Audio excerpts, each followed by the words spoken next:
यह कहानी एक सहानपुर नामक गांव की है, जो चारों तरफ से हरियाली से भरा हुआ था। उस गांव में रवि नाम का एक किसान रहता था। रवि बहुत ही मेहनती और ईमानदार किसान था।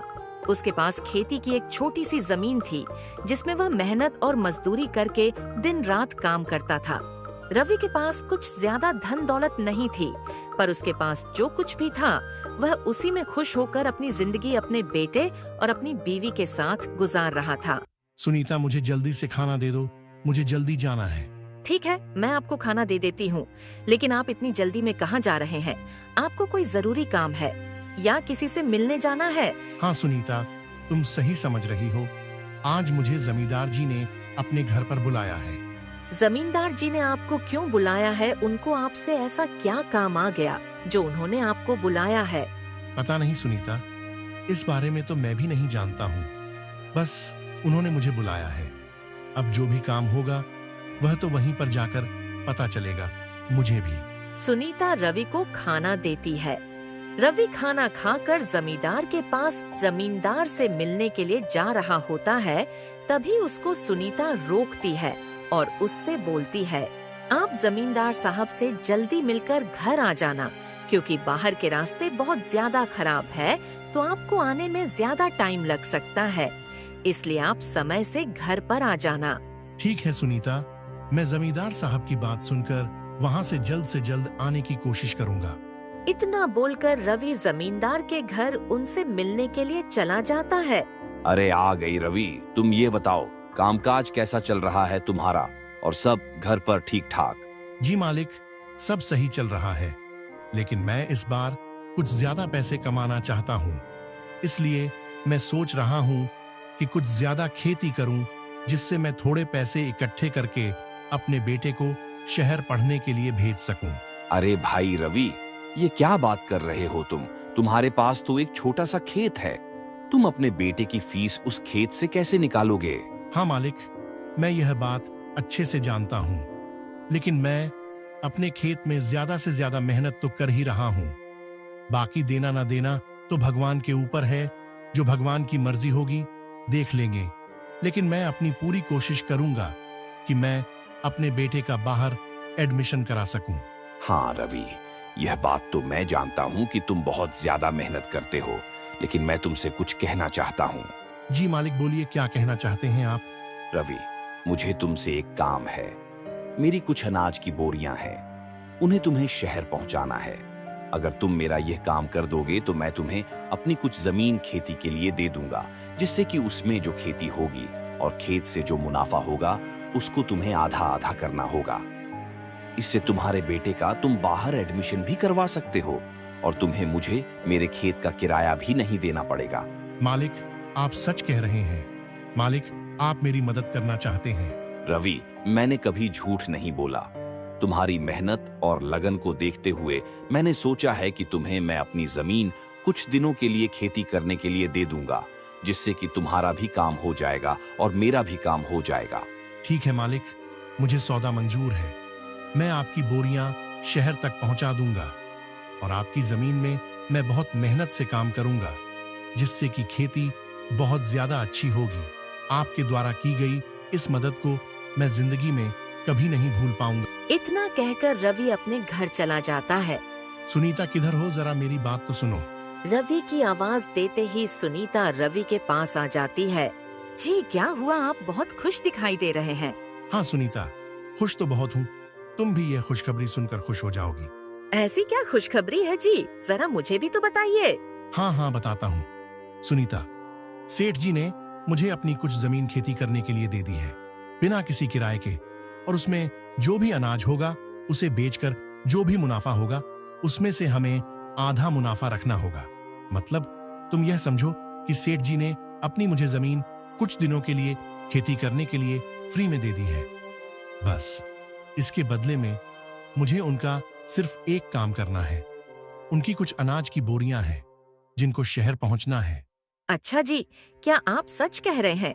ये तो बहुत अच्छी बात है। ऐसा मौका हर किसी को नहीं मिलता है।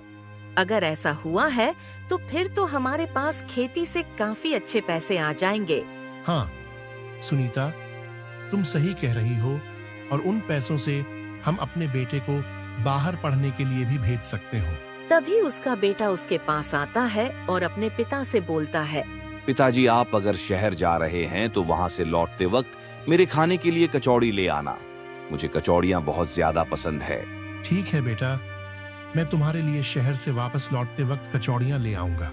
अगले दिन रवि सुबह जल्दी घर से निकल जाता है और जमींदार के घर से बोरियां लेकर शहर चला जाता है।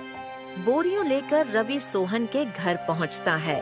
तभी सोहन रवि से कहता है, अरे रवि, तुम यहाँ शहर में क्या करने आए हो? कुछ काम था या फिर ऐसे ही घूमने के लिए आए हो?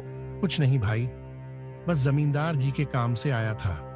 उन्होंने तुम्हें यह अनाज की बोरियां पहुंचाने के लिए बोला था, बस उन्हीं को लेकर आया हूँ। अच्छा भाई, मुझे तो याद ही नहीं रहा था। इस बारे में तुम एक काम करो, मेरे घर में ये बोरियां रखवा दो। अच्छा भाई, रवि बोरियां रखने से पहले कुछ खा पी लो। तुम बहुत दूर से आए हो, थक गए होंगे। नहीं नहीं सोहन भाई, गांव के रास्ते बहुत ज्यादा खराब है और मुझे जल्दी घर लौटना है। अगली बार आऊंगा तो जरूर खाकर जाऊंगा। चलो भाई, ठीक है, जैसे तुम्हारी मर्जी। सेठ जी को मेरा प्रणाम बोलना। ठीक है सोहन भाई, मैं चलता हूँ। रवि चलते चलते थक जाता है और पेड़ के नीचे जाकर बैठ जाता है। तभी उसके पास गांव का एक आदमी आता है और उससे पूछता है, रवि भाई, आप यहाँ क्या कर रहे हो? बस भाई कुछ नहीं, शहर में कुछ अनाज की बोरियां सोहन भाई के घर पर रखना आया था और उनसे हिसाब लेने के लिए आया था। अब रास्ते में चलते चलते थक गया तो सोचा थोड़ा आराम ही कर लूं। अच्छा भाई, ठीक किया, तुमने आराम भी जरूरी है। चलो मैं भी तुम्हारे साथ थोड़ी देर बैठ जाता हूँ, कुछ बात ही कर लेते हैं। नहीं नहीं भाई, किसी दिन आराम से फुर्सत में बैठकर बात करेंगे। मुझे रात होने से पहले घर पहुंचना है। ठीक है भाई, जैसा तुमको सही लगे। चलो साथ में ही घर चलते हैं, मुझे भी घर ही जाना है। वह दोनों घर जाने के लिए चलने लगते हैं। तभी थोड़ी दूर चलने पर रास्ते में एक कचौड़ी वाले की दुकान आती है। रवि दुकान को देखकर बोलता है, भाई रुको, जरा मुझे अपने बेटे के लिए कचौड़ी खरीदनी है। भाई कचौड़ियाँ कैसे दे रहे हो? भाई 10 की 100 ग्राम है। अच्छा भाई, चलो फिर 250 ग्राम कचौड़ियाँ दे दो। रवि दुकान वाले से कचौड़ियाँ लेकर घर के लिए निकल जाता है और अपने घर पहुंचकर अपने बेटे को कचौड़ियाँ दे देता है। आज आपको इतनी देर कैसे हो गई? आज तो आपको बहुत ज्यादा टाइम लग गया। इतनी देर से घर आना सही बात नहीं है। मैं आपको हमेशा बोलती हूँ कि सही समय पर घर आया करे, लेकिन आप हमेशा ही देर से घर आते हैं। अरे सुनीता, मैंने तुम्हें बताया तो था, सेठ जी के घर से अनाज की बोरियां लेकर शहर पहुंचानी थी। बस उन्हें ही पहुंचाकर वापस आने में देर लग गई मुझे, और काम में तो देर सवेर होती ही रहती है। तुम इतनी चिंता क्यों कर रही हो? चलो ये सब बातें छोड़ो, अब मैं थक गया हूँ और भूख भी बहुत ज्यादा लग रही है। मुझे खाना दे दो। सुनीता रवि को खाना दे देती है। अगले दिन रवि अपने खेतों में कड़ी मेहनत करके बहुत अच्छा काम करता है और कुछ ही दिनों में अच्छी फसल उगा लेता है। रवि के पड़ोसी को यह सब देखकर बहुत ज्यादा जलन होती है। सुनिए जी, क्या आपको पता है जमींदार साहब ने रवि को अपनी कुछ जमीन खेती के लिए दे दी है। रवि तो पहले से ही अच्छा कमा लेता था, अब और भी अच्छे पैसे कमा लेगा और बहुत जल्द अमीर भी हो जाएगा। हाँ, सुना तो मैंने भी ऐसा ही है, लेकिन सच कहूँ तो मुझसे भी उसकी तरक्की देखी नहीं जाती। पता नहीं हर बार उसकी ही किस्मत इतनी अच्छी क्यों निकलती है। हमें तो कभी कुछ नहीं मिलता। अब जो भी हो, भगवान की मर्जी है, हम इसमें कर भी क्या सकते हैं। जी, बात तो आप सही कह रहे हैं, लेकिन अभी उसकी फसल तैयार होने दीजिए, तब हम देखेंगे कि क्या करना है। उस समय हम कुछ न कुछ करेंगे। अभी तो कुछ भी करने का कोई फायदा नहीं होगा। हाँ, बात तो तुम ठीक कह रही हो, लेकिन रवि बहुत ही ज्यादा चालाक इंसान है। उसे धोखा देना इतना ज्यादा आसान नहीं है। हमें कोई ऐसा तरीका सोचना पड़ेगा जिससे हमारा काम भी हो जाए और किसी को पता भी ना चले। मुझे सब पता है जी, आप चिंता मत कीजिए। जब उसकी फसल पककर तैयार हो जाएगी, तब हम देखेंगे कि उसकी फसल के साथ क्या करना है। ठीक है, अब हम उसकी फसल पकने का इंतजार करते हैं, तभी हम रवि को सबक सिखाएंगे। दूसरी ओर रवि अब खेतों में कड़ी मेहनत करता है और जी जान लगाकर अपनी फसल उगाने का प्रयास करता है। उसकी कड़ी मेहनत को देखकर लगता था कि उसकी फसल बहुत ज्यादा अच्छी होने वाली है। ऐसे ही कुछ समय बीत जाता है और रवि की फसल पककर तैयार हो जाती है। सुनिए जी, रवि की फसल पककर तैयार हो गई है। यही सही समय है, हमें कोई ना कोई कदम उठाना होगा। हाँ, कह तो तुम सही रही हो। उसे तो मैं सबक सिखाना चाहता हूँ, लेकिन मुझे यह समझ में नहीं आ रहा मैं उसकी फसल को कैसे बर्बाद करूं। इस बार तो हम उसको ऐसा सबक सिखाएंगे कि वह दोबारा खेती करने के बारे में सोचेगा भी नहीं। हम एक काम करते हैं, उसके खेत में जानवरों को छोड़ देते हैं। वह उसकी सारी फसल को खा जाएंगे और जो बची कुची होगी उस पर हम जहरीले दवाइयां डाल देंगे, जिससे कि उसकी फसल दोबारा नहीं उगेगी। जमींदार उसकी ऐसी लापरवाही देखकर उससे अपने खेत भी वापस ले लेगा और रवि पूरी तरह बर्बाद भी हो जाएगा। बात तो तुम ठीक कह रही हो, मुझे ऐसे ही करना चाहिए। इससे उसकी पूरी फसल भी बर्बाद हो जाएगी। लेकिन मुझे एक डर भी लग रहा है कि अगर मुझे ऐसा करते किसी ने देख लिया तो फिर क्या होगा। उसके बाद रवि का पड़ोसी रात होने का इंतजार करता है और रात होते ही वह रवि के खेत में बहुत सारे जानवर छोड़ देता है जो रवि की सारी फसल खा जाते हैं। वह यह सब पेड़ के पीछे छुपकर देख रहा होता है। इससे रवि की पूरी फसल बर्बाद हो जाती है। अगले दिन जब सुबह होती है तो रवि और उसकी पत्नी सुनीता दोनों खेत पर जाते हैं और वह देखते हैं कि उनकी फसल पूरी तरह से बर्बाद हो गई है। हमारी फसल तो पूरी तरह से बर्बाद हो गई है। ये कैसे हो गया? कल तक तो हमारी फसल ठीक थी, अब हम क्या करेंगे? हम तो पूरी तरह से बर्बाद हो गए हैं। बात तो तुम सही कह रही हो सुनीता। मेरे पास तो इस फसल के अलावा कोई दूसरा सहारा भी नहीं है। ये तो पूरी बर्बाद हो गई है। अब हम क्या करेंगे? मैंने तो सोचा था कि यह फसल पूरी हो जाने पर जो पैसे मिलेंगे उससे पढ़ने के लिए मैं अपने बेटे को शहर भेजूंगा। मेरे तो सारे सपने ही टूट गए हैं। रवि अपनी फसल की ऐसी हालत देखकर बहुत ज्यादा उदास हो जाता है। उसकी पत्नी उसको ऐसा देखकर उसका हौसला बढ़ाते हुए कहती है, सुनिए जी, आप उदास मत होइए। जिसने भी ऐसा किया है उसको तो भगवान देख ही रहा है, उसके साथ भी अच्छा नहीं होगा। आप हिम्मत मत हारिए, हम फिर से मेहनत करेंगे और फिर से अच्छी फसल उगा लेंगे। सुनीता, मैं जानता हूँ, लेकिन हमारी फसल ऐसी बर्बाद अचानक नहीं हुई है। इसमें किसी न किसी का हाथ है, लेकिन हमारी फसल बर्बाद करने वाला यह नहीं जानता कि उसको भगवान देख रहा है। एक न एक दिन उसके साथ भी ऐसा ही होगा। ऐसे ही कुछ दिन बीत जाते हैं और फिर रवि के घर जमींदार आता है। रवि भाई, जरा बाहर तो आना, मुझे तुमसे कुछ बात करनी है। दोनों पति पत्नी बाहर आते हैं। भाई रवि, मैंने तुम्हें खेती करने के लिए अपनी जमीन दी थी। अब उसमें से जो मुनाफा हुआ है उसके आधे पैसे मुझे दे दो। मेरे घर पर कुछ काम आ गया है। मालिक, मैं आपको कैसे पैसे दे दूं? मेरी फसल तो किसी ने पूरी तरह बर्बाद कर दी। मैंने इतने दिन रात कड़ी मेहनत की और मेरी कड़ी मेहनत को किसी ने एक ही दिन में पूरी तरह से बर्बाद कर दिया। मेरे पास तो मालिक अभी कुछ भी नहीं है। देखो रवि, मेरे सामने झूठ मत बोलना, क्योंकि मेरे सामने यह बहाने नहीं चलेंगे। मैंने तुम्हें अपनी इतनी सारी जमीन खेती करने के लिए दी और अब तुम्हारा पैसे देने का समय आया है तो तुम झूठ बोल रहे हो। मैं आपसे झूठ नहीं बोल रहा हूँ मालिक, यही सच है। मैं क्यों आपके सामने बहाने बनाऊंगा? मैं तो खुद अपने बेटे को बाहर पढ़ने के लिए भेज रहा था। मेरा तो अपने बेटे को बाहर पढ़ाने का सपना भी चूर चूर हो गया। देखो रवि, मुझे तो पैसे चाहिए। मुझे तुम्हारी इन बातों से कुछ लेना देना नहीं है।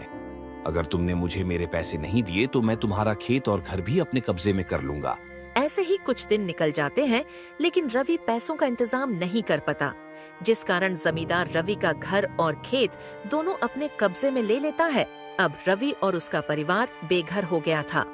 वह यह गांव छोड़कर शहर की ओर जाने लगते हैं। तभी रास्ते में चलते चलते रवि दूसरे गांव पहुंच जाता है, जहां उसको उसका दोस्त मोहन मिलता।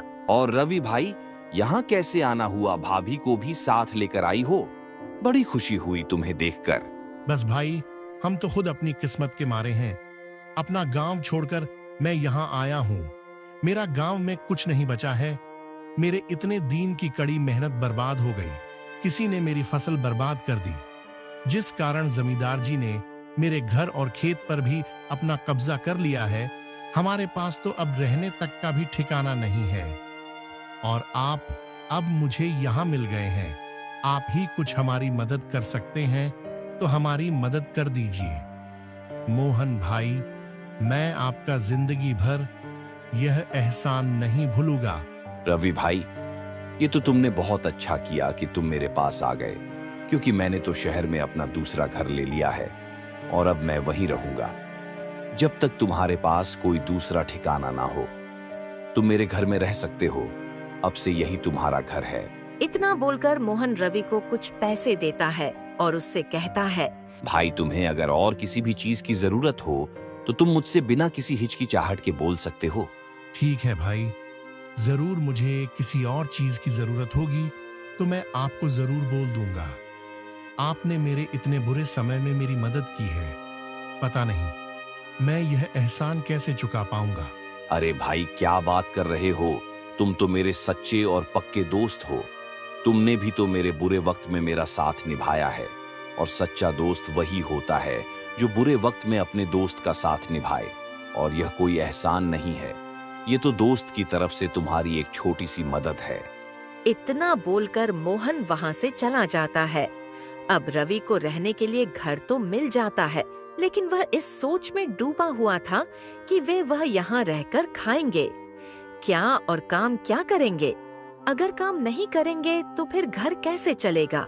ऐसे ही 1-2 दिन बीत जाते हैं और एक दिन रवि सुनीता से कहता है, सुनो सुनीता, हमें रहने के लिए घर तो मिल गया है, लेकिन यहाँ रहने के लिए हमें कुछ ना कुछ काम तो करना पड़ेगा।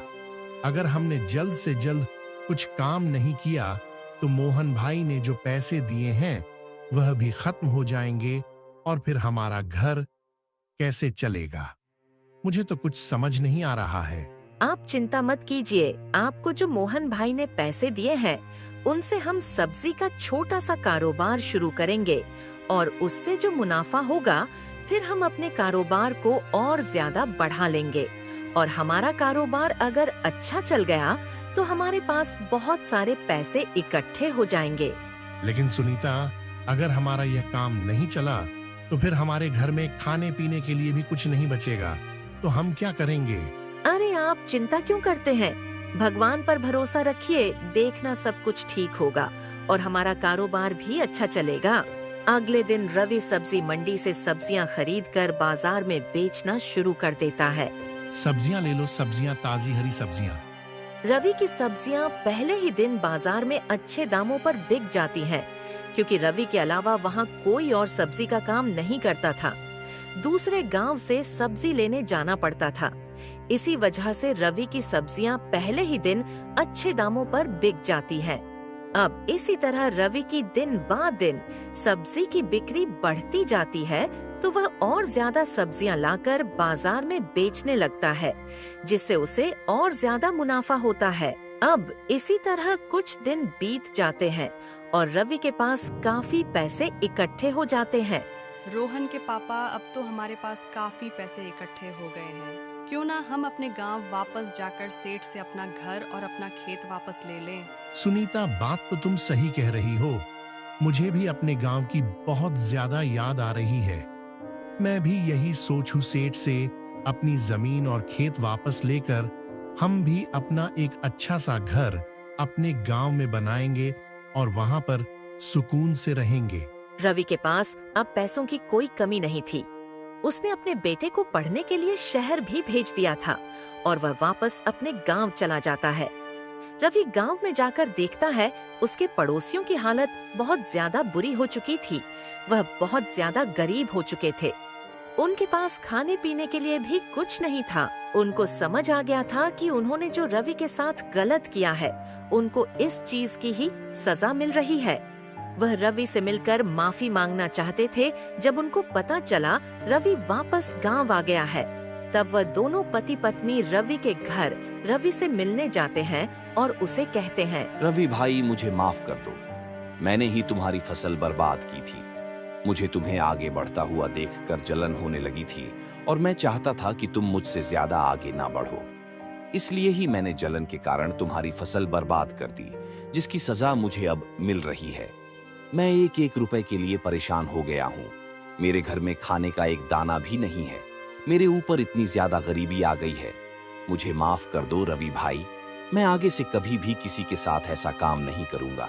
अच्छा, तो वह आप थे श्यामू भाई, जिसके कारण हमें घर से बेघर होना पड़ा और अपना प्यारा सा गांव छोड़कर जाना पड़ा। आपकी वजह से हमने पता नहीं कितनी परेशानियां झेली हैं, लेकिन तुमने अपनी गलती मान ली है, तो मैं तुम्हें माफ करने वाला कौन होता हूं।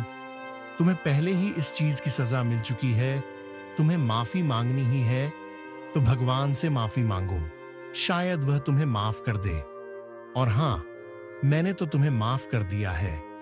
अब तुम घर जाकर बस ऊपर वाले से भी माफी मांग लेना, शायद वह भी तुम्हें इस सब गुनाह के लिए माफ कर दे। इसके बाद रवि अपने खेत और घर भी जमींदार से छुड़ा लेता है और वह दोनों खुशी खुशी अपना जीवन गुजारने लगते हैं। ऐसे ही अच्छी अच्छी कहानियाँ देखने के लिए हमारे चैनल सेमी क्रिएशन को लाइक करें, शेयर करें, सब्सक्राइब करें। Thanks for watching.